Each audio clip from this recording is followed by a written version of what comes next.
আসসালামু আলাইকুম বন্ধুরা, কেমন আছো তোমরা? আলহামদুলিল্লাহ। তোমরা, আমি চাই তোমরা ভালো থাকো। আমিও ভালো আছি আলহামদুলিল্লাহ। তো আজকে থেকে তোমাদের নিয়মিত ভিডিও ইনশাআল্লাহ দেওয়ার চেষ্টা করব। তো আজকে ফিজিক্স বইয়ের অত্যন্ত একটি গুরুত্বপূর্ণ চ্যাপ্টার, নাম তার গতি, ইংরেজিতে যাকে বলে মোশন, বুঝছো? মোশন। তোমরা দেখতে পাচ্ছ আমাদের এখানে লাইটের স্বল্পতা অনেক কম ইনশাল্লাহ। মানে একদম, মানে সব কিছু একদম দেখতেছো, হাড়টা একদম, মানে একদম কালো হয়ে যাচ্ছে। তো কারণ এখানে লাইটের স্বল্পতা কম। আমরা এখানে লাইট দেওয়ার ব্যবস্থা করছি, এই জন্য লাইট পড়তেছে না। তারা নাই, আমরা হোয়াইট বোর্ডে ইনশাল্লাহ ক্লাস নেওয়া শুরু করব। তো আসো শুরু করি। গতি চ্যাপ্টার জানতে হলে তোমাকে জানতে হবে আসলে প্রসঙ্গ কাঠামোটা কি। প্রসঙ্গ কাঠামো, প্রসঙ্গ কাঠামো বলতে একটি নির্দিষ্ট বিন্দু বা ব্যবস্থাকে বোঝায় যার সাপেক্ষে কোনো বস্তুর অবস্থান, গতি বা অন্যান্য ভৌত রাশি পরিমাপ করা যায়। তাহলে কি বুঝলাম? প্রসঙ্গ কাঠামো হচ্ছে এমন একটি বিন্দু যার সাপেক্ষে তুমি গতি, অবস্থান, বস্তু, ভৌত রাশি এগুলো তুমি মাপতে পারবা। বুঝছো? প্রসঙ্গ কাঠামো মূলত দুই প্রকার। একটা হচ্ছে জড় আর একটা অজড়। জড়টা কি? যেখানে তুমি নিউটনের জড়তার সূত্র, এখানে একটা জিনিস লেখা বাকি ছিল নিউটনের, এখানে লিখে নাও প্রথম সূত্র তুমি ঠিকভাবে প্রযোজ্য হবে। বুঝছো? এই তো দেখো জড়তার সূত্র। আর এই তাহলে অজড়টা কি? অজড়তে হচ্ছে ত্বরণ বা মন্দন বিদ্যমান। আচ্ছা, নিউটনের প্রথম সূত্রটা কি? এখানে কি কোনো ত্বরণ মন্দন থাকবে? থাকবে না। এখানে কিন্তু ত্বরণ বা মন্দন কিন্তু একদম ক্লোজ, এটা থাকবে না। বুঝছো? জড়তে কি থাকবে? থাকবে না। এবার আসো, আসলে প্রসঙ্গ কাঠামোটার গুরুত্ব কি কি? প্রসঙ্গ কাঠামো দিয়ে তুমি কি করতে পারতেছো তুমি নিজেই বলো। তুমি দেখতেছো এখানে গতি পরিমাপ করা যাচ্ছে। এখানে আইনস্টাইনের, বিজ্ঞানী আইনস্টাইন, ওনার E=mc², এই সূত্রটা কিন্তু এখানে এর জন্য খাটবে। বুঝছো?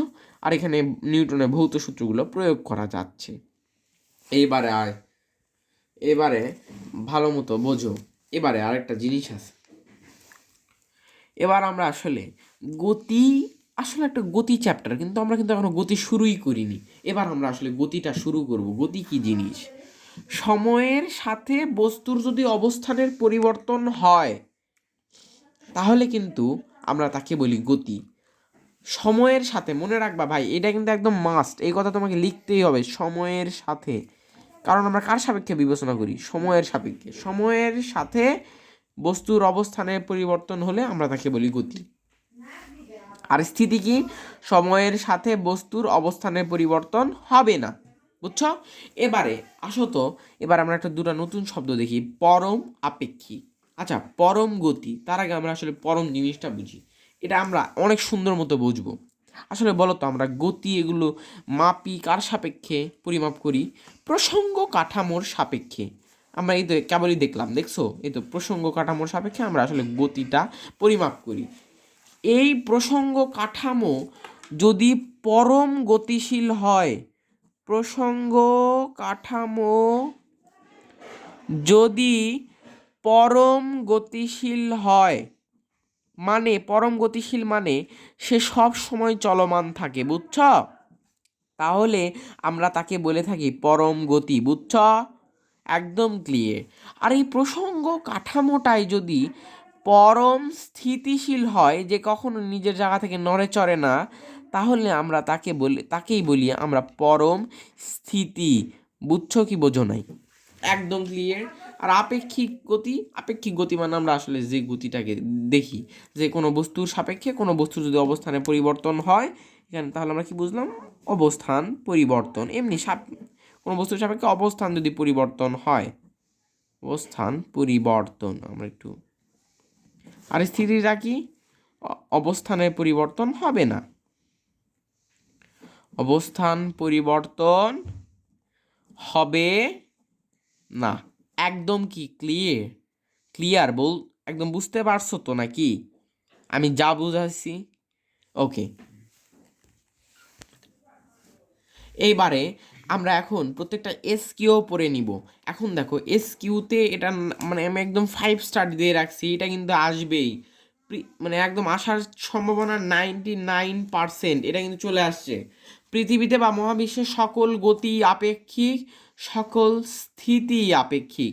আসলে পরম গতিশীল বা পরম স্থিতিশীল বস্তু বলে পৃথিবীতে কোনো কিছু হয় না। পৃথিবীতে আমরা যে গতি দেখি সেটা হচ্ছে আপেক্ষিক গতি, যে স্থিতি দেখি সেটা আপেক্ষিক স্থিতি। আসলে আমরা কেন পরম স্থিতিশীল বস্তু দেখি না? কারণ আসলে আমাদের পৃথিবীতে কোনো পরম স্থিতিশীল প্রসঙ্গ কাঠামোই নাই। স্থিতিশীল বা গতিশীল প্রসঙ্গ কাঠামোই নাই ও কাঠামো নেই, বুঝছ? এই জন্য আমরা কিন্তু আসলে আপেক্ষিকতা এতক্ষণ বুঝছি কি বুঝিনি বলো? এই জন্য আমরা কিন্তু এর থেকে একটা নতুন সিদ্ধান্তে উপনীত হতে পারি। কি সিদ্ধান্ত? এখন তুমি এসকিউ এইভাবেই লিখবা, আমি আসলে যেইটা বলবো তুমি সেইটাই লিখবা। ভালো মতো মনে রাখবা, মনে রাখবা আমি আসলে একটা লাইনেই এই গোটা এসকিউ তুমি লিখতে পারবা। পরম স্থিতিশীল বা পরম গতিশীল প্রসঙ্গ কাঠামো নেই। আচ্ছা, প্রসঙ্গ কাঠামোর সাপেক্ষে কিন্তু আমরা গতি বা স্থিতি মাপি কি মাপি না? এটাই যদি না থাকে তাহলে কি পরম গতি বা স্থিতি থাকবে? একদম বুঝে ফেলে দিচ্ছ, এই কথাতেই তোমাকে ধরে ফেলতে হবে ভাইয়া। তারপর আমরা এবারে আসবো রাশি, নতুন একটা নাম রাশি। ভৌত জগতে যা কিছু পরিমাপ করা যায় তাকে আমরা বলে থাকি রাশি, যেমন দৈর্ঘ্য, ভর, ঘনত্ব ইত্যাদি। এবারে আসো, এই রাশিটাকে মূলত আমরা দুই ভাগে ভাগ করি দিকের বিবেচনায়। কিসের বিবেচনায়? ভালো মতো মাথায় রাখবা, দিকের বিবেচনায়। নাম্বার 1 ভেক্টর রাশি, আর নাম্বার 2 স্কেলার রাশি। ভেক্টর রাশিটা কি? যে রাশির প্রকাশ করার জন্য, যে রাশি প্রকাশ করার জন্য মান ও দিক উভয়েরই প্রয়োজন, বুঝছ? যে রাশি প্রকাশ করার জন্য মান ও দিক উভয়েরই প্রয়োজন তাকে আমরা বলে থাকি ভেক্টর রাশি। আর স্কেলার রাশিটা কি? যে রাশি প্রকাশ করার জন্য শুধুমাত্র মানটাই প্রয়োজন, দিকের কোনো প্রয়োজন হয় না, তাকে আমরা বলে থাকি স্কেলার রাশি। আসলে আমার খুব ঠান্ডা লাগছে তো এই জন্য একটু কথাটাও একটু খারাপ আসতে পারে। এবারে আসো, আসলে এখান থেকে এমসিকিউ আমি বলে দিলাম, এসএসসিতে একটা পাবাই, এমসিকিউ একটা 100% আমি লিখে দিলাম, এর থেকে একটা আসবেই এমসিকিউ। তোমাকে মনে রাখতে হবে ভেক্টর রাশি কী কী? ভরবেগ, বেগ, সরণ, বল, মন্দন, ত্বরণ, তড়িৎ তীব্রতা, তড়িৎ প্রাবল্য। এটা আমরা আসলে একটা মেনোমিক দিয়ে মনে রাখতে পারি। ভবে সব, মন্দ তরুণ, তীব্র তড়িঘড়ি প্রবণ।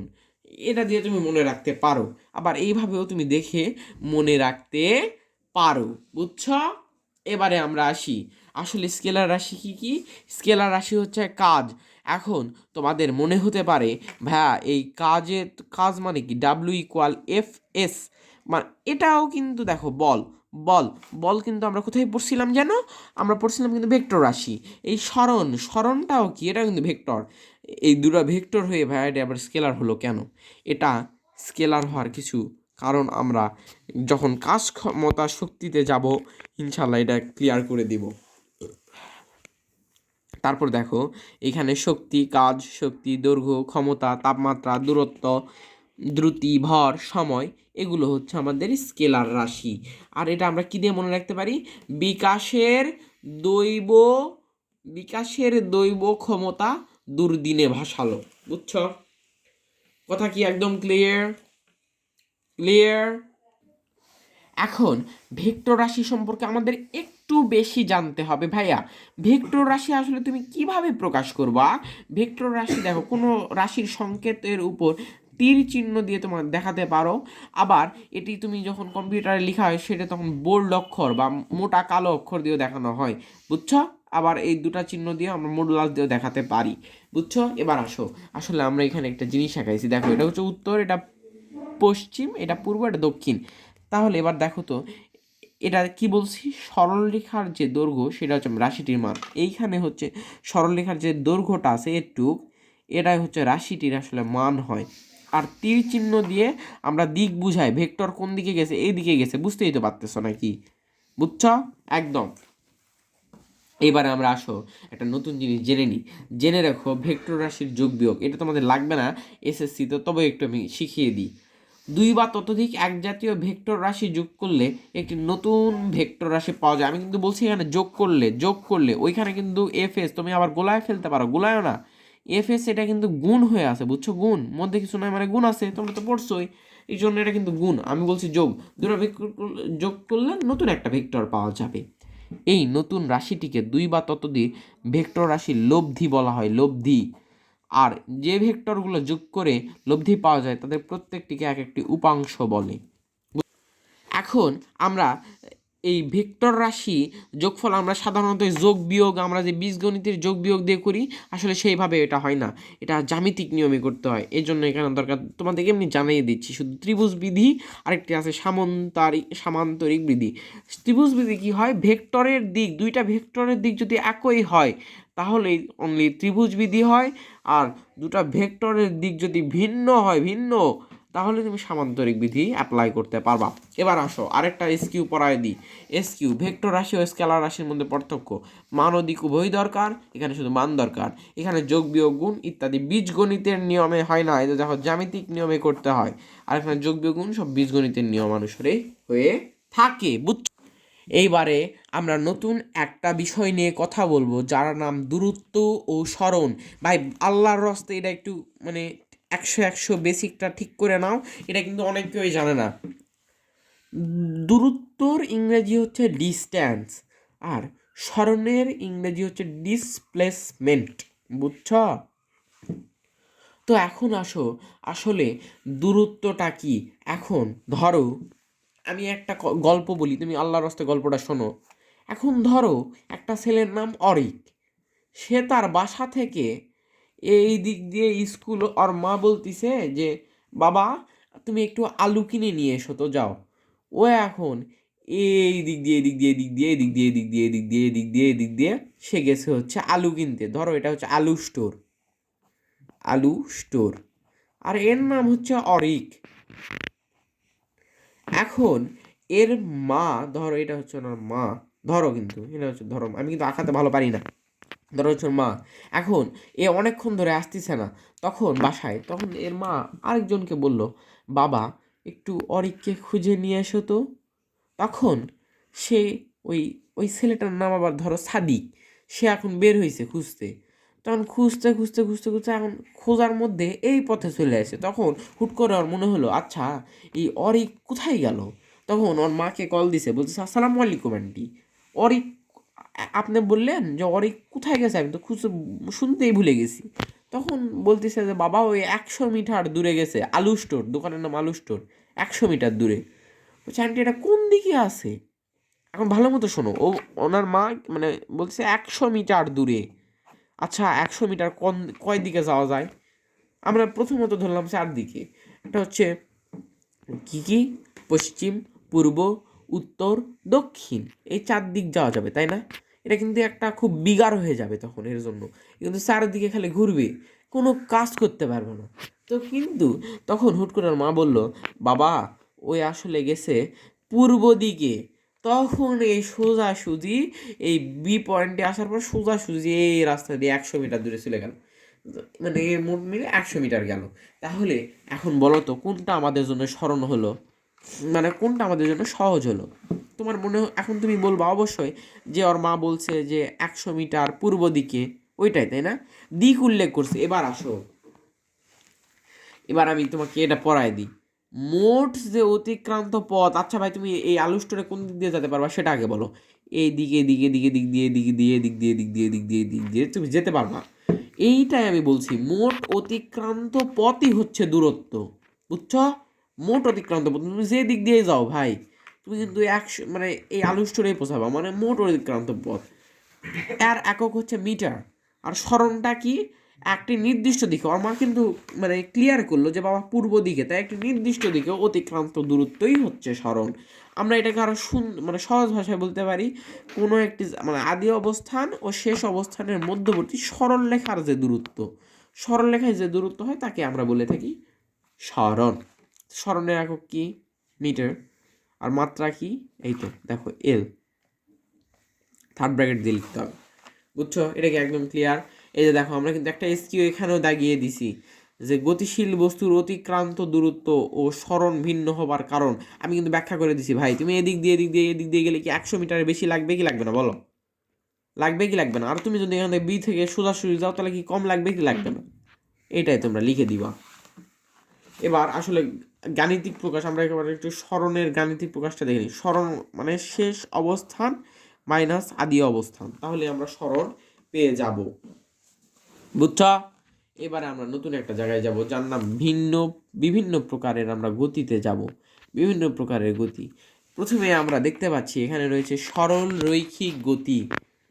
দেখো, সরল রৈখিক গতি, কোনো কিছু যদি সরল রেখায় যায় তাহলে আমরা তাকে বলি সরল রৈখিক গতি। বুঝছো? সরল রৈখিক হেবি সোজা, এর মতো সহজ একটাও নেই।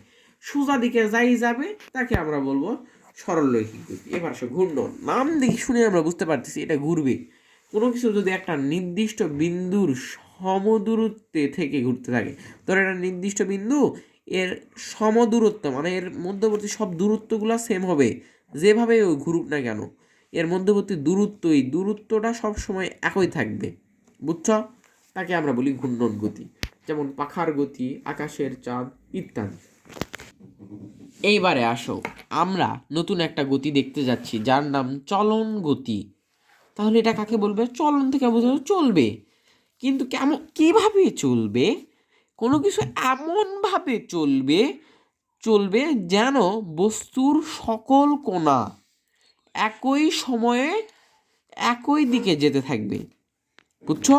সকল কোণা একই সময়ে একই দিক, মানে দিক তাদের কখনোই চেঞ্জ হবে না। এরা মানে কোনো দিনই এদের দিক চেঞ্জ হবে না। বুঝছো? কি পরন্ত বস্তুর গতি? পরন্ত বস্তু সবসময় নিচের দিকে পড়ে। ঢিল ছুটতেছে সোজা দিকে, তাহলে সোজা দিকে সে যাবে। বুঝছো? এবারে আসো, আমরা এবারে যাই পর্যায়বৃত্ত গতি। পর্যায়বৃত্ত গতিতে আল্লাহর রাস্তায় 3টা জিনিস মনে রাখবা, তাহলে তুমি লিখতে পারবা। পর্যায়বৃত্ত গতি কাকে বলে? যে গতিতে একটি নির্দিষ্ট বিন্দুকে কেন্দ্র করে নির্দিষ্ট সময় পর নির্দিষ্ট দিক থেকে ঘোরে, তাকে আমরা বলবো পর্যায়বৃত্ত গতি। পর্যা, তাহলে আমরা নাম শুনে বলছি মানে পর্যায়ভাবে সে ঘুরবে। বুঝছ? আমি আরেকবার বলে দিই, যে গতি মানে পর্যায়বৃত্ত গতি হচ্ছে এমন একটি গতি যে গতিতে একটি নির্দিষ্ট বিন্দুকে কেন্দ্র করে নির্দিষ্ট সময় পর নির্দিষ্ট দিক থেকে আবর্তিত হবে, তাকে আমরা বলবো পর্যায়বৃত্ত গতি। এমসিকিউর জন্য 100 ইম্পর্টেন্ট একটা জিনিস, এ গতি বৃত্তাকার, উপবৃত্তাকার, সরল রৈখিক হতে পারে। বুঝছো? যেমন ঘড়ির কাঁটা, বিদ্যুতের পাখা, সাইকেলের চাকা, কম্পন, এরা কিন্তু অনেক সময় এমসিকিউতে দেয়। মোটর সাইকেলের পিস্টনের গতি কেমন গতি? এই যে দেখো পিস্টন। তারপরে আরেকটা জিনিস, গিটারের গতি। গিটার না দিয়ে যদি বলে বাদ্যযন্ত্র, তাহলে কিন্তু তুমি কিন্তু পর্যায়বৃত্ত গতি আঁকাবা। এবার সব পর্যায়বৃত্ত গতির একটা নির্দিষ্ট টাইপ হচ্ছে সরল ছন্দিত স্পন্দন গতি বা SHM, সিম্পল হারমোনিক অস ভালো মতো বোঝো, অস্কিলেশন। এখন দেখো এটা কি? যদি কোনো বস্তুর গতি এমন হয় যে সেটি সাম্যাবস্থা অভিমুখী সরণ ত্বরণের সমানুপাতিক, তাহলে আমরা তাকে বলবো সরল স্পন্দন গতি। এবারে আসো, আসলে আমরা একটু দেখতে চাই যে আসলে এটা কিরকম হচ্ছে সরল স্পন্দন গতি। এই যে দেখো, এটাকে কি বলে? সরল দোলক বলে ভাইয়া, সরল দোলক। তো সরল দোলকের নিচে এটা কি ঝুলানো থাকে যার নাম বব। আর তুমি যখন প্রথমে ওটাকে নিচে রেখে দাও, যে এখন কিন্তু নড়া শুরু করেনি, তো ওই অবস্থাকে বলে সাম্যাবস্থা। বুঝছো? আচ্ছা তুমি বলো, ভাবো দোলনা যখন এদিকে টানতেছো, টানার পর কিন্তু দোলনা এদিকেই যায়, মানে সাম্যাবস্থা অভিমুখী মানে কি? ওর দিকে আসবে। এ তো আসতেছে, আবার তুমি এদিকে যখন যাবে তখন আবারও এদিকে যাবে, মানে সাম্যাবস্থা অভিমুখী। তুমি যদি বেশি উপরে টানো তাহলে কিন্তু বেশি জোরে যাবে। আচ্ছা আপুরা যারা ক্লাস দেখতেছো, তোমরা কি যখন দোলনায় ওঠো তখন কিন্তু উপরে টানলে, বা ভাইয়া যারাই কোনোদিন উঠছো, তাহলে কিন্তু উপরে যখন বেশি টানবা তখন কিন্তু বেশি জোরে যাবে কি যাবে না? এই যে দেখো, সরল ছন্দিত স্পন্দন গতির একটা সমীকরণ, এটা তোমরা খেলে একবার দেখে রাখো, এটা তোমরা খালি একবার দেখে রাখো। বুঝছো? আর কিচ্ছু লাগবে না। এবার আসো, আমরা এই পর্যায় বৃত্ততা নামে একটা জিনিস দেখব। পর্যায়বৃত্ততা মানে কি, পর্যায়ের একটা ধর্ম। আমরা কিন্তু একটু নাম দেখে আমরা বুঝতে চেষ্টা করব, বুঝছো, এমনি যেভাবেই হোক। পুনরাবৃত্তিতা, দেখো নির্দিষ্ট সময় পরপর কোনো ঘটনার পুনরাবৃত্তি হওয়াকেই পর্যায়বৃত্ততা বলে। নির্দিষ্ট সময় পরপর কোনো ঘটনার পুনরাবৃত্তি হওয়াকে আমরা বলে দিতে পারি পর্যায়বৃত্ততা, বুঝছো। পর্যায়বৃত্ততা আসলে দুই ভাগে ভাগ করা যায়। একটা হচ্ছে কালিক পর্যায়ক্রমা, এটা কালিক পর্যায়, দেখো কালিক থেকে একটা জিনিস আসছে যার নাম কাল, বুঝছি তো। এটা বুঝলে দেখো কাল, তাহলে সময়ের সাথে তাহলে কাল, যেহেতু কাল মানে কি সময়, তাহলে সময়ের সাথে নিয়মিত পুনরাবৃত্তি করবে, তাকে আমরা বলবো কালিক পরিক্রমা। আর নাম্বার 2 স্থানিক পরিক্রমা। স্থানিক মানে কি স্থান, স্থানের সাথে নিয়মিত পুনরাবৃত্তি করবে, তাহলে আমরা তাকে বলবো স্থানিক পর্যায়ক্রম, বুঝছ। এইবারে আমরা একটা নতুন টপিকে আসছি যার নাম দ্রুতি ও বেগ। এখন আসো, দ্রুতি কি জিনিস? সময়ের সাথে অবস্থানের যে পরিবর্তনের হার, বা আমরা এটাকে বলতে পারি সময়ের সাথে দূরত্ব পরিবর্তনের হারকে আমরা বলবো দ্রুতি। দ্রুতির আমরা একটা সুন্দর একটা জিনিস জানি, v=d/t, ডি মানে দূরত্ব। এবারে আসো, এর একক কি? Metre per second. এটা একটু সুন্দর মতো লিখি, হয়তো বা তোমরা দেখতে পাচ্ছ না, এই যে ভালো মতো বুঝতে পারছো না। আর দেখো মাত্রাটা কি হবে বলো, LT/1, LT/1, এগুলো কিন্তু বের করা যায়। এগুলো কিন্তু সবই আমি আস্তে আস্তে পড়াই দেবো। আজকে তোমাদের বেসিক পড়াচ্ছি। তোমরা কি চাও যে আমি তোমাদেরকে একদম ম্যাথও করাই দিই, একটা ম্যাথের ক্লাস দিব, কিন্তু তোমরা কি চাও যে আমি প্রত্যেকটা অধ্যায়ের MCQ ক্লাস দিই, প্লাস বোর্ড প্রশ্নও তোমাদের সলভ করিয়ে দিই? যদি তোমরা চাও অবশ্যই আমাকে কমেন্ট করে জানিয়ে দাও। তো আসো, এবার আমরা একটু দ্রুতির একটা টাইপ জানি যার নাম গড় দ্রুতি। গড় মানে কি তোমরা জানো তো, গণিতে পড়ছো না? গড় মানে সব কিছু যোগ করে ওই সব যা কিছু আছে তা দিয়ে ভাগ। তাহলে এখানে যেহেতু আমরা দূরত্ব বলছি, তাহলে এখানে কি হবে, উপরে মোট যে দূরত্ব সেইটা, আর নিচে কি মোট সময়, কাহিনী শেষ। তাহলে আমরা কিন্তু গড় দ্রুতি পেয়ে যাব। আর তাৎক্ষণিক দ্রুতিটা কি? কোনো নির্দিষ্ট মুহূর্তে কোনো বস্তুর স্থান পরিবর্তনের হার, মানে একটা অসম্ভব, মানে একটা খুবই ক্ষুদ্র টাইমে উনি কতটুক দূরত্ব অতিক্রম করালেন তার গাড়িকে, ওইটাই হচ্ছে তার দ্রুতি, বুঝছ। তাৎক্ষণিক দ্রুতি, তাৎক্ষণিক কোনো নির্দিষ্ট একটা মুহূর্তে কোনো বস্তুর স্থান পরিবর্তনের হারকে আমরা তাকে বলি তাৎক্ষণিক দ্রুতি। আমরা তাৎক্ষণিক দ্রুতি আসলে কি কি দিয়ে মাপা যায়? একটা হচ্ছে স্পিডোমিটার, আর হচ্ছে 2 নম্বর হচ্ছে রাডার গান, বুঝছো। এই দুটো দিয়ে কিন্তু আমরা মাপতে পারি। এবার আসো আমরা একটু বেগে যাই। তোমরা কি ক্লিয়ার হয়েছো ভাই? দুইটা কিন্তু হেভি ইজি, আমি আবারও বলে দিচ্ছি। দ্রুতি কি? সময়ের সাথে দূরত্ব পরিবর্তনের হার, আর সেটাই আমরা দ্রুতি। আর বেগটা কি? সময়ের সাথে সরণ পরিবর্তনের হার, কাহিনী শেষ। দেখো, তাহলে এখানে সময়ের সাথে সরণ পরিবর্তনের হারকে আমরা বলে থাকি বেগ। এখন বেগের সূত্র কি হবে? v/s/t। এখানে সরণ আসছে, খালি দূরত্বর জায়গায় খালি একটা জিনিস ঢুকছে, যার নাম কি? সরণ। বুঝছো কি বোঝো নাই? সরণ বাই সময়, শেষ। গড়, এখানে গড় বেগ কি হবে? মোট সরণ ভাগ মোট সময়। তোমরা কি বুঝছো? আর তাৎক্ষণিক বেগটা কি? নির্দিষ্ট সময়ে বেগ। এইটাই কথা, নির্দিষ্ট সময়ে যার বেগ হবে ওইটা হচ্ছে তাৎক্ষণিক বেগ। দেখো, এটা কিন্তু তোমাদের ম্যাথের জন্য একটু দরকার। তোমরা যখন ফিজিক্সের ম্যাথ করবো, আমি ম্যাথের বেসিকগুলো ঢুকিয়ে দিচ্ছি, কিন্তু ম্যাথ ক্লাস আমরা একটু পরে নিব, যেহেতু একটা বেসিক রাখবো, একটা ম্যাথ রাখবো, যেন তোমাদের বোরিং না ফিল হয়। এবার আসো, একাধিক দূরত্বে বিভিন্ন দ্রুতি। আচ্ছা দেখো, এবার আমরা লিখছি, ধরো D1 দূরত্ব V1 দ্রুতিতে অতিক্রম করে কোনো একটা গাড়ি, আবার D2 দূরত্ব V2 দ্রুতিতে অতিক্রম করে। তাহলে দেখো তো, আমরা মোট দূরত্ব কি? এই প্রথম বস্তু যেটুক দূরত্ব অতিক্রম করছে প্লাস দ্বিতীয় বস্তু যেটুক, তাহলে তো আমরা মোট দূরত্ব দুই গাড়ির পাবো কি পাবো না? ধরো এটা দুটা গাড়ি, মানে একটা গাড়ি ধরে নাও এদিক দিয়ে এদিক দিয়ে গেল, আবার আরেকটা গাড়ি ধরো এদিক দিয়ে একটু গেল। এর যে দূরত্ব আর এর যে দূরত্ব, এই দুটো যোগ করলে কি আমরা পাবো কি পাবো না? এটাই আমরা লিখছি দুটা গাড়ির মোট দূরত্ব। এবার আসো মোট সময়। আসলে সময়টা কি? এটা আসছে v/t। এখান থেকে আমরা জাস্ট যদি মোট সময় বলে, তাহলে আমরা দুটাই খালি একটু সূত্রতে টি নিয়ে আসছি, এটা চেঞ্জ করে দিছি, বুঝছো। চেঞ্জ করে দিয়েই তো ভি নিচে আসছে, টি উপরে আসলো। তাহলে ভি নিচে আসলো, টি উপরে গেল, আমরা কিন্তু এটা এখানে করছিলাম টি টোটাল, মানে একটার যোগ করব আরেকটার, এই দুটার যোগ মানে বের করে জাস্ট খালি যোগ করে দেবো, তাইলেই হবে।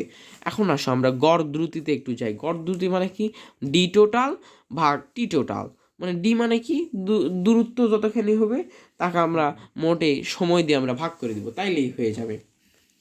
এইবারে আসো আমরা নতুন আরেকটা জিনিসে যাই, সম দূরত্বে বিভিন্ন দ্রুতি। ধরো এও 100, এই গাড়িও 100 মিটার অতিক্রম করলো, আবার এই যে এই গাড়ি সেটাও 100 মিটারই অতিক্রম করলো।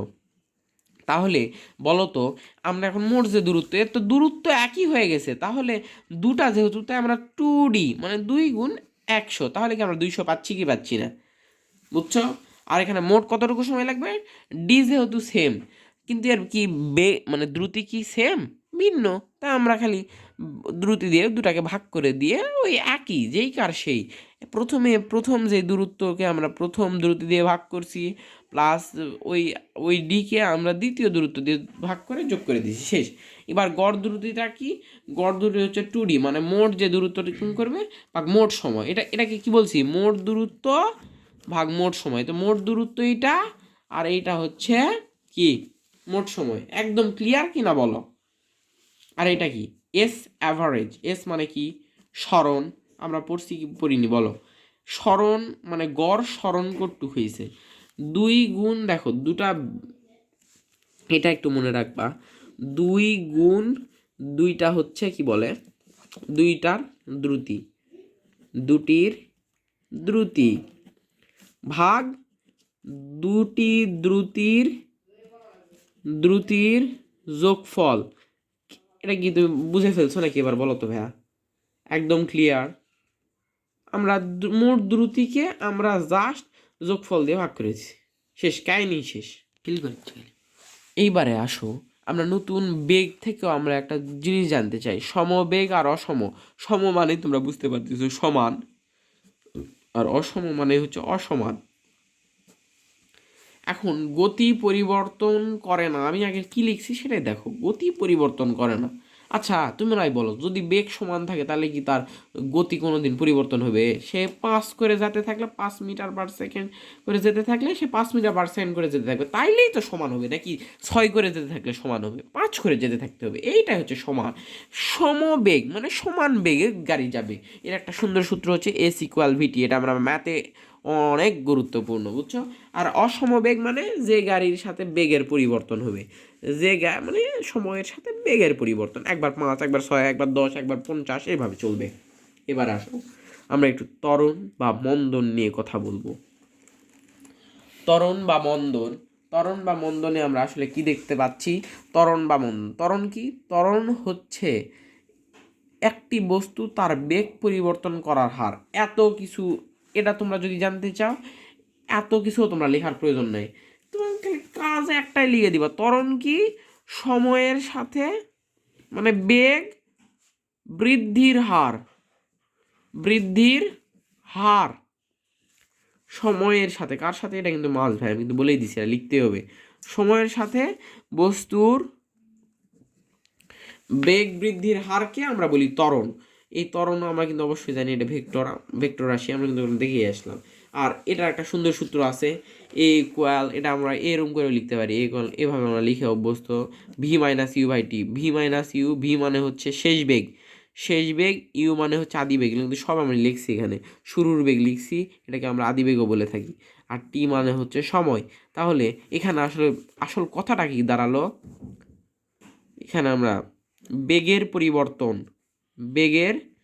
পরিবর্তনকে আমরা সময় দিয়ে খালি ভাগ করে দিছি, তাইলে আমরা ত্বরণটা পেয়ে যাচ্ছি, বুঝছো? এইবারে আমরা মন্দন নিয়ে কথা বলবো।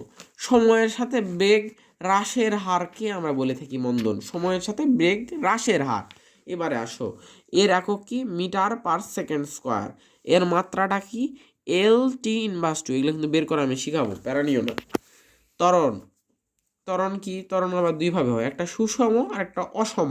সুষম মানে একবারে সমানভাবে বৃদ্ধি পাবে, আর অসম মানে কি, সময়ের সাথে সমানভাবে বৃদ্ধি পাবে না, বুঝছো? আর এই সুষম ত্বরণই এরকমই একটা জিনিস, কি বলো, অভিকর্ষ ত্বরণ, তাই না? এরকম 9.8 মিটার পার সেকেন্ড স্কোয়ার এভাবেই কিন্তু এটা বৃদ্ধি পেতে থাকে। এটা দিয়ে তোমাকে একটা এসকিউ আসতে পারে যে অভিকর্ষ ত্বরণ একটি সুষম ত্বরণ ব্যাখ্যা করো। শেষ। এবার আসো আমরা একটু ম্যাথামেটিক বেসিকে ঢুকি। ম্যাথামেটিকে কি কি লাগবে?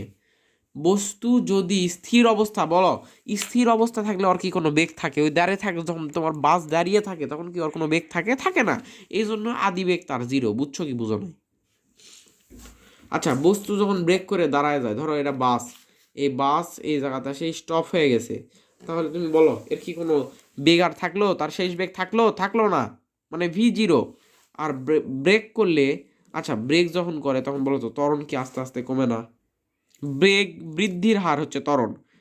তাহলে ওই জায়গায় যখন ব্রেক করো তখন কি আমরা কমানোর জন্য করি না? তাহলে এই জন্য ওটা কমে যাবে। ত্বরণটাই তো আমরা নেগেটিভ দিয়ে দেখাই দিছি। এইবারে তোমাদের সুবিধার জন্য আমরা অভিকর্ষ ত্বরণ নিয়েও একটা আলোচনা করছি। অভিকর্ষ ত্বরণ কি? অভিকর্ষজ বলের প্রভাবে যে ত্বরণ সৃষ্টি হয় আমরা তাকেই বলে থাকি অভিকর্ষীয় ত্বরণ। একদম ক্লিয়ার না? এটা যেহেতু ত্বরণ, ত্বরণের মাত্রা আর এর মাত্রা সেম, এর এককও ওর সাথে সেম। এখন এর জন্য আমরা একটা সুন্দর সূত্র জানি, জি ইকুয়াল জি এম ভাগ আর স্কোয়ার। এম মানে পৃথিবীর ভর, জি মানে মহাকর্ষীয় ধ্রুবক, আর আর মানে হচ্ছে পৃথিবীর ব্যাসার্ধ। আর এখান থেকে এমসিকিউ 100 একটা খুব গুরুত্বপূর্ণ ইম্পর্টেন্ট, মেরু অঞ্চলে জি হচ্ছে হায়ার, মানে মেরু অঞ্চলে, মেরু অঞ্চলে কি হবে? মেরু অঞ্চলে জিটা সবচেয়ে বেশি, বিষুবীয় অঞ্চলে জিটা হচ্ছে সবচেয়ে কম। আর 45 ডিগ্রি সমুদ্র অক্ষাংশতে জি হচ্ছে আদর্শ 9.8 মিটার স্কোয়ার। বুঝছো? এইবারে আসো আমরা একটা গুরুত্বপূর্ণ টপিক নিয়ে কথা বলতেছি। আচ্ছা দেখো, আমার কিন্তু জ্বরও প্রায় চলে আসছে, ঠান্ডা লাগতেছে, অনেক জ্বর আসতেছে। তো আসো, প্যারা নাই, আমি তোমাদের জন্য অবশ্যই এগুলো শিখিয়ে দিব। এখন আসো পরন্ত বস্তুর সূত্রাবলী। পরন্ত বস্তুর সূত্রাবলী দেন বিজ্ঞানী গ্যালিলিও 1500, কত এটা বলো, তোমরাই বলো। 89, একদম ইজি বিষয়। এবারে আসো কি শিখবো?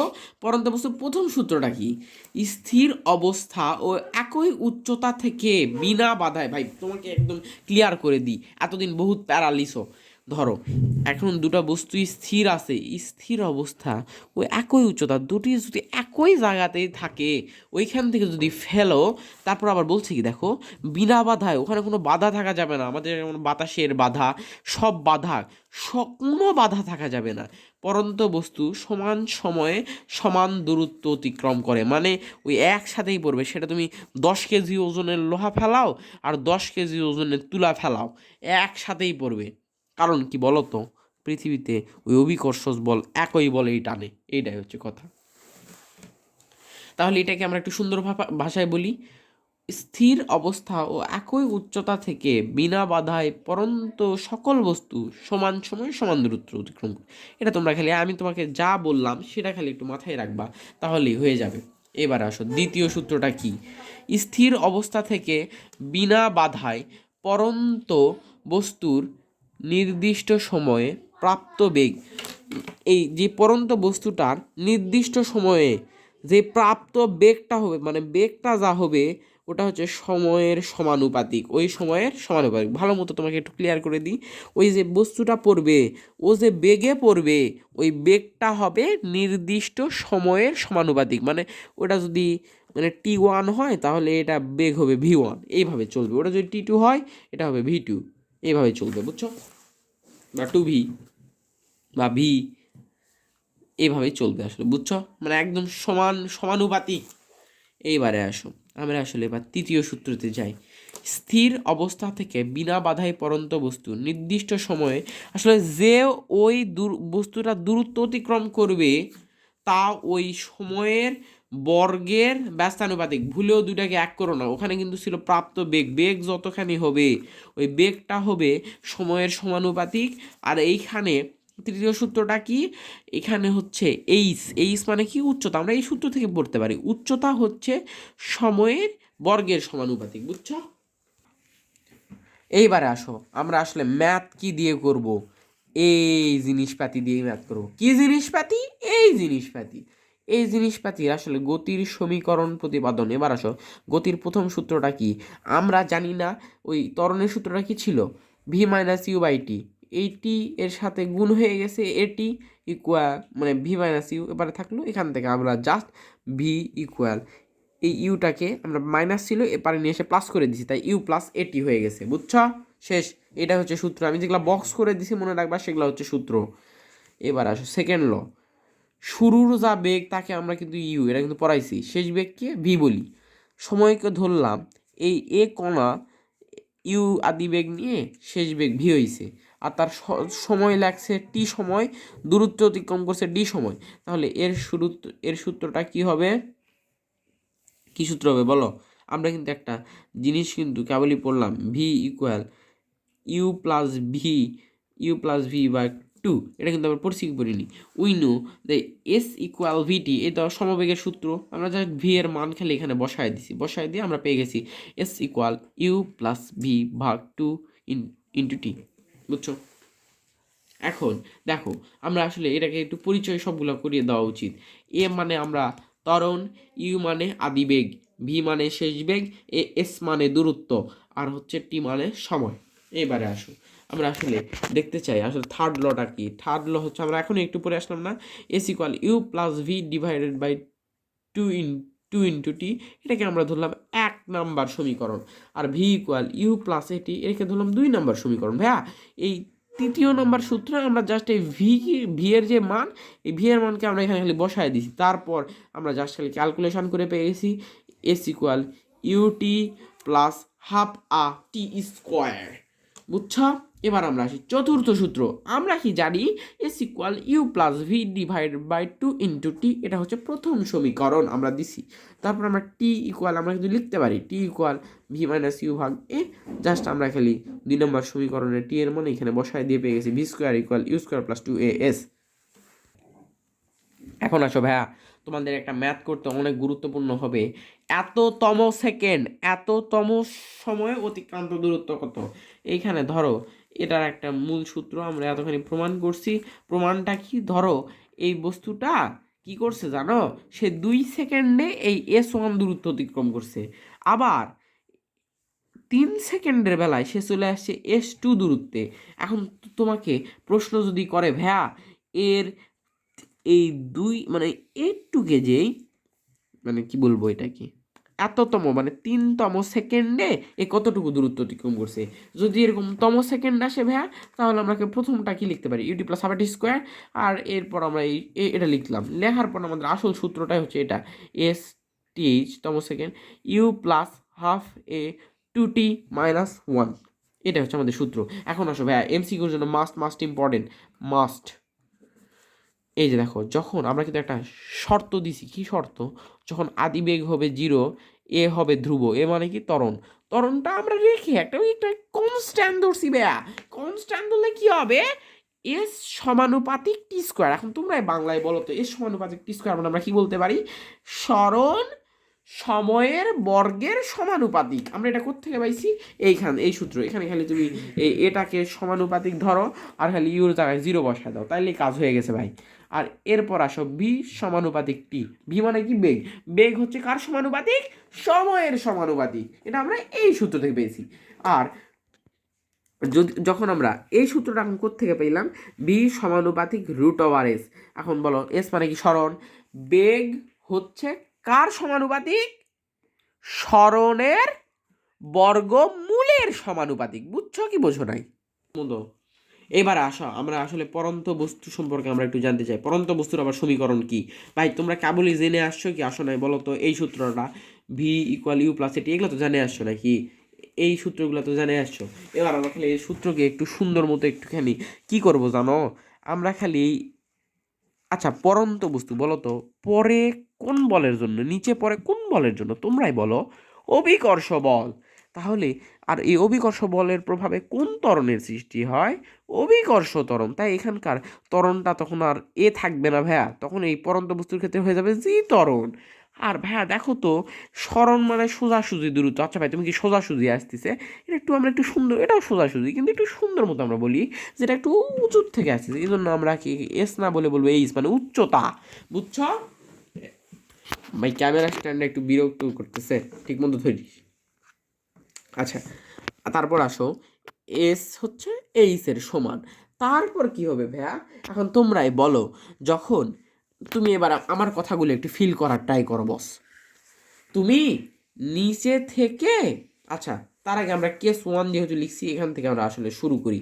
ফিলটা এখান থেকে আমরা করব। কেস ওয়ান, এইস উচ্চতা থেকে মুক্তভাবে পরন্ত বস্তু। আচ্ছা ভাই তুমি মনে রাখবা, ধরো এইটা তোমার বাড়ির ছাদ, তোমার বাড়ির ছাদে তুমি এখন একটা বল রাখছো, ওই বল এইভাবে খালি রেখে দিছে, এরকম করে কলম ধরছো রেখছো, রাখার পর তাহলে এই কলমের কি কোনো বেগ আছে? তাহলে ইউ ইকুয়াল 0। আর আমরা ধরলাম ওই বাসার উচ্চতা হচ্ছে এইচ। এখন ওটাকে যদি আমরা নিচে ফেলে দিই তাহলে কি ইউ 0 না, ভি হবে তার শেষ বেগ। আমরা এই জন্য নিচে যখন, আচ্ছা অভিকর্ষ বলের প্রভাবে যখন নিচে পড়তেছে তাহলে ওর ত্বরণ কি প্লাস হবে কি হবে না বলো? এই জন্য আমরা যখন নিচে পড়বে তাকে আমরা ধরি পজিটিভ ত্বরণ, আর যখন আমরা উপরে নিক্ষেপ করি তখন সেটা হয়ে যায় মাইনাস ত্বরণ। বুঝছো কি বোঝো নাই? এবার আমরা এই সূত্রতে খালি জাস্ট কি করলাম, ইউ যেহেতু 0 তাই ইউ আমরা সরাই দিলাম, লাথি মেরে সরাই দিছি। আর তাই এই জন্য এখানে খেলে আমরা এর জায়গায় জি বসায় দিছি, আমরা পেয়ে গেছি বি ইকুয়াল জি টি। আমরা তারপর এখান থেকে B square equal to you square plus 2gh, এখান থেকে আমরা just B square equal to 2gh এটা কিন্তু পেয়ে গেছি। ইউর যেহেতু আমরা মান 0 ধরে ফেলছি, এইচ মানে কি, এইচ থেকে আমরা সূত্র পেলাম না, U T plus half GT square. এইখানে ভাইয়া জাস্ট ইউ যেহেতু 0 তাহলে গুণ সম্পর্ক থাকলে কি ওটাও 0 না? তাহলে কি ভাইয়া দেখো তো, এই এইচ মানে কি আমরা হাফ জিটি স্কোয়ার লিখতে পারি কি পারি না? এবার আসো আমরা একটু কেস 2-এ চলে যাই ভাইয়া। ভূমি থেকে উপরে নিক্ষিপ্ত বস্তু, আল্লাহর রাস্তায় এবার আবার একটু চিন্তা করো তো, তুমি যখন ভূমি থেকে মারতেছো তখন ওর একটা বেগ নিয়ে মারতেছো কি মারতেছো না বলো? বেগ নিয়ে মারতেছো, এই জন্যই তো উপরে যাচ্ছে, নাকি এমনিতেই যাচ্ছে? ওর গায়ে কি জিন ভর করছে নাকি?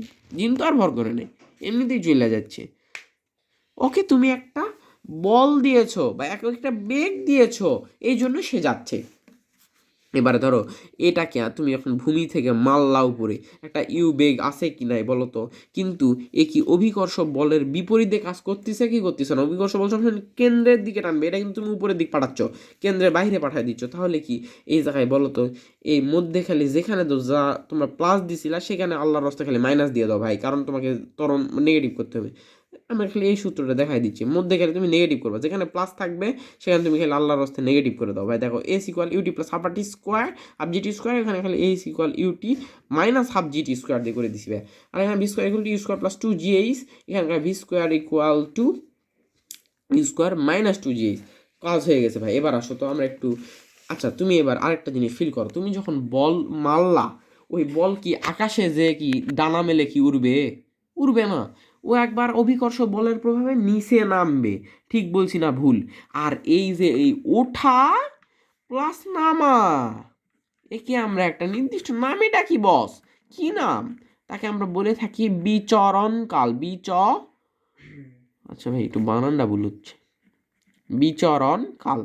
বা একে আমরা আরেকটা নামেও ডাকে থাকি উড্ডয়ন কাল। বুঝছো? এটাকে আমরা বড় হাতের টি দ্বারা প্রকাশ করি। আচ্ছা ভাই এগুলা তোমাকে আগে একটু এটাই দেখাই দিই।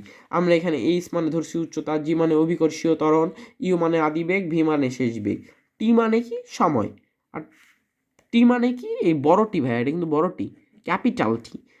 এটা মানে আমরা পর্যায়কাল, ওঠা প্লাস নামা। এবারে আসো ভাইয়া, এতক্ষণ কি ক্লিয়ার হয়েছে তো ভাইয়া? এবার আসো উড্ডয়নকাল বা বিচরণকাল। আমরা এখন এটা কিন্তু যখন দেখবো হ্যাঁ, উড্ডয়নকাল বা বিচরণকাল, এই টু এই টি। আচ্ছা ভাই তার আগে তুমি বলো তো, আমরা এই সর্বোচ্চ, এটাকে আমরা বলে থাকি হচ্ছে সর্বোচ্চ উচ্চতায়। আচ্ছা ভাই তুমি যখন একটা জিনিস মারলা, ও তো একটা নির্দিষ্ট বেগে মারছো না, ও তো সর্বোচ্চ দূরে যায় তারপরে কি পড়বে তাই না? সর্বোচ্চ ওর আগে যতটুকু শক্তি পাইছে সেটুকু দিয়ে আগে শেষ করবে। এই জন্য শেষ করার জন্য আমরা সে কতটুকু সময় নিবে তার শেষ করার জন্য এই সূত্রটা আমরা V equal you plus G T, এই সূত্র থেকে আমরা টি ইকুয়াল ইউ ভাগ জি এই সূত্র পাইছি। এটা হচ্ছে সর্বোচ্চ উচ্চতায় উঠতে সময়। আমরা সবগুলো লিখে দিই, সর্বোচ্চ উচ্চতায় উঠতে সময়। বুঝছো? আচ্ছা ভাই তাহলে এখন তুমিই বলো, যেহেতু আমরা এবার উড্ডয়নকাল বা বিচরণকাল, ওখানে কিন্তু দুটা সময় লাগতেছে কি লাগতেছে না? এখন জাস্ট আমরা এই এখানে বলো তো, প্রথমে টি ওয়ান যেটুকু উঠছে ওটার আমরা টি ওয়ান ধরছি, আর পরেরটাকে ধরলাম আমরা টি টু। আচ্ছা এবার তুমি বলো এই ওই ওটাতে একই দূরত্বে উঠছে কিনা বলো। ওই ধরো এ উঠলো 100 মিটার উপরে, ও তো 100 মিটার থেকে তো 0 মিটারে আসবে নাকি? তাহলে কি ওর কখনো কি এই বলো তো, এর কখনো কি আমরা এই কি এর কখনো কি বলো তো, ওই সর্বোচ্চ যেটুক টাইম লাগছে, ধরো টাইম লাগছে 10 সেকেন্ডের, তাহলে এরও কি 10 সেকেন্ডই লাগবে না? সময় তো সবসময় সমানুপাতিক, এই জন্য আমরা টি ওয়ান ইউ ভাগ জি এই জন্য আমরা এটাকে বলে থাকি বিচরণকালের সূত্র 2u/g। শেষ, কাহিনী শেষ। এবার আসো, সর্বোচ্চ তুমি একটা কিছু মারার পর এটা সর্বোচ্চ কত উচ্চতায় যাবে, এটা হচ্ছে আমরা v² = u² + 2gh এই সূত্র থেকে আমরা বের করতে পারি। এটা কিভাবে এই সূত্র থেকে আমরা বের হয়ে আসে u²/2g, এইটাই হচ্ছে সর্বোচ্চ উচ্চতায়, কত সর্বোচ্চ উচ্চতায় উঠবে এটা হচ্ছে এর সূত্র u²/2g। এখন আমাদের শেষ কেস, মানে আমাদের শেষ একটা টাইপ, সেটা হচ্ছে ধরো তোমার বাসার ছাদে তুমি দাঁড়িয়ে আসো, এটাকে তুমি এখন কোনো একটা বেগে উপরে মারলা, ওইটা কি একসময় নিচে পড়বে না? এই তো ধরো তোমার বাড়ির ছাদ থেকে এই বলকে তুমি উপরে মারলা, একসময় সে আস্তে আস্তে কিন্তু নিচে পড়বে কি পড়বে না। ধরলাম এটাকে আমরা ধরছি এইচ, তাহলে ভাই দেখো তো তুমি কি উপরে মারছো, তাহলে কি এটা মাইনাস হবে কি হবে না বলো? মাইনাস হবে, u-gt। আর দেখো তো এই সূত্র তুমি এর বেগ কি ঋণাত্মক হবে কি হবে না? এর শেষ বেগ সর্বোচ্চ উচ্চতায় যেখানে উঠছে, ওটাও তো তখনও তোর অভিকর্ষ বল নেগেটিভ কাজ করতেছে কি করতেছে না বলো? এই জন্য আমরা ভি জাস্ট করে দিছি মাইনাস। আর এখানে তাহলে তুমি তো ওটাও তো আদিবেগও তো মারছো হচ্ছে ওই অভিকর্ষ বলের বিপরীতে, তাহলে এটা কি মাইনাস না? এ আর মাইনাসের উপর হোল স্কোয়ার করলে যেই কার সেই তাই থাকে কি থাকে না? যা এই জন্য আমাদের এই সূত্রটা এরকম চেঞ্জ হয়নি। আর এইখানেও ভাইয়া দেখো, আর ut+12r² আমরা এখান থেকে ut+12gt² হবে, বুঝছো? শেষ, কাহিনী শেষ। এবার আসো ভাইয়া আমরা একটু এমসিকিউর জন্য গুরুত্বপূর্ণ বিভিন্ন গ্রাফ আমরা জেনে নিই। প্রথমে হচ্ছে এটা কি আমরা কি মানি? স্মরণ। টিকে আমরা কি বলি? সেটা হচ্ছে সময়। আমরা এর গ্রাফটা আগে দেখে নিই ভাইয়া। এরকম গ্রাফ হবে যদি বস্তুটা স্থির হয়, স্থির বস্তুর ক্ষেত্রে আমাদের এরকমই যাবে। আর যদি দেখো সমবেগ, কিন্তু একই বেগে কিন্তু উপরে যাচ্ছে, একই বেগে কিন্তু বৃদ্ধি পাচ্ছে, এই জন্য এসটি এরকম গ্রাফ হলে আমরা তাকে বলি সমবেগের গ্রাফ। আর এই যে দেখো উপর থেকে সরণ বেশি ছিল, আস্তে আস্তে মানে বেগটা কমে কমে কিন্তু এই জায়গাতে চলে আসছে, এই জন্য আমরা এটা বলি ঋণাত্মক সমবেগ। তোমরা কিন্তু এটা তুলে নাও ভাইয়া একদম, এটা কিন্তু এমসিকিউতে আসে। আর ভিএস মানে বেগ বাই সময়ের গ্রাফ, এটা হচ্ছে সমবেগ। দেখো একই বেগে কিন্তু যাচ্ছে, এই জন্য এটা হচ্ছে সমবেগ। এ ভাই আল্লাহর হস্তে এটা কিন্তু গুলায় না, তুমি কিন্তু ভালো মতো একবার পড়ে নাও। এই যে দেখো উপর এটা কিন্তু v/t, তুমি বলতে পারো ভাই এটা আবার কোন সমবেগ, এটা কিন্তু s/t, এখানে কিন্তু আমরা বলছি v/t, উল্টা কিন্তু পাল্টা কইরো না। এইখানে দেখো v/t সমতরণ, মানে ত্বরণ কিন্তু একইভাবে যাচ্ছে, এই তো সমতরণ মানে ত্বরণটা সমান, তাহলে এখানে হচ্ছে আমরা এই জন্য সোজা দাগ দিব। আর যখন সমমন্দন এটা কিন্তু আস্তে আস্তে কমে যাচ্ছে, এই জন্য আমরা একে সমমন্দন মানে কমে যাচ্ছে, এই জন্য আমরা এটাকে বলি সমমন্দন। এবার আসো ভাইয়া আমরা এবার ত্বরণ ভাগ সময়ের গ্রাফটা দেখি। সমত্বরণ, প্রথমেই আমাদের দেখতে পাচ্ছি এপাশে যদি ত্বরণ থাকবে আর এপাশে থাকবে সময়, তাহলে এটা হবে সমত্বরণের গ্রাফ, মানে ত্বরণটা একদম সমানভাবে চলতেছে কি চলতেছে না বলো? আর এইখানে হচ্ছে এটা এটা টি, আর এটা এই ত্বরণ আর সময়ের যে গ্রাফ, এখানে কিন্তু সমবেগ যেটা সেটা কিন্তু একদম এই লাইনের উপর দিয়ে চলবে। এই কালো লাইন দেখতে পাচ্ছ না, এই কালো লাইনের উপরে কিন্তু আমি লাল কালি দিয়ে দেখাই দিচ্ছি, এটা হচ্ছে সমবেগ, মানে একই বেগ থাকবে, বেগটা তার সমান হবে, বুঝছো? আর এইখানে সমমন্দন, মন্দন মানে কি? মন্দন মানে কমবে, আর সমান মন্দন মানে সমান হারে কমবে, এই জন্য আমরা জাস্ট লাল কালি দিয়ে যেটা দেখাইছি এটা হচ্ছে ওর সমমন্দন, মানে এটা এর রেগুলার, এর থেকে কমে গেছে ভাইয়া, এইটাই হচ্ছে আমাদের কথা। ভাইয়া দেখো তোমাদের জন্য কিন্তু আমরা ম্যাথের জন্য কিছু কিছু রেখে দিছি ভাইয়া, দেখো আর তোমরা তাড়াতাড়ি বলো আমি কি ম্যাথটা সব কিছু তোমাদের জন্য এমসিকিউ সলভ করায় দিব নাকি বলো? আমাদের কাছে কিন্তু এমসিকিউ আছে 200টা এমসিকিউ ভাইয়া, তোমাদের কাছে আমাদের কাছে বোর্ড প্রশ্ন আছে, ম্যাথের সিকিউ আছে, তুমি বলো যে কমেন্ট করে অবশ্যই বলে দাও আমি কি তোমাদের জন্য এটা কি করব কি করব না, কমেন্ট করে বললেই আমি কিন্তু করা শুরু করে দিব ভাইয়া। তো ভিডিও যদি তোমাদের ভালো লেগে থাকে অবশ্যই চ্যানেল সাবস্ক্রাইব করে দিবা, একটা লাইক দিয়ে দিবা, তোমাদের বন্ধুদের কাছে শেয়ার করে দিবা ভাইয়া, যাতে আমার অনুপ্রেরণাটা বাড়ে। ভাইয়া আমার জন্য দোয়া করো, তোমরাও ভালো থেকো। আসসালামু আলাইকুম ওয়া রাহমাতুল্লাহ।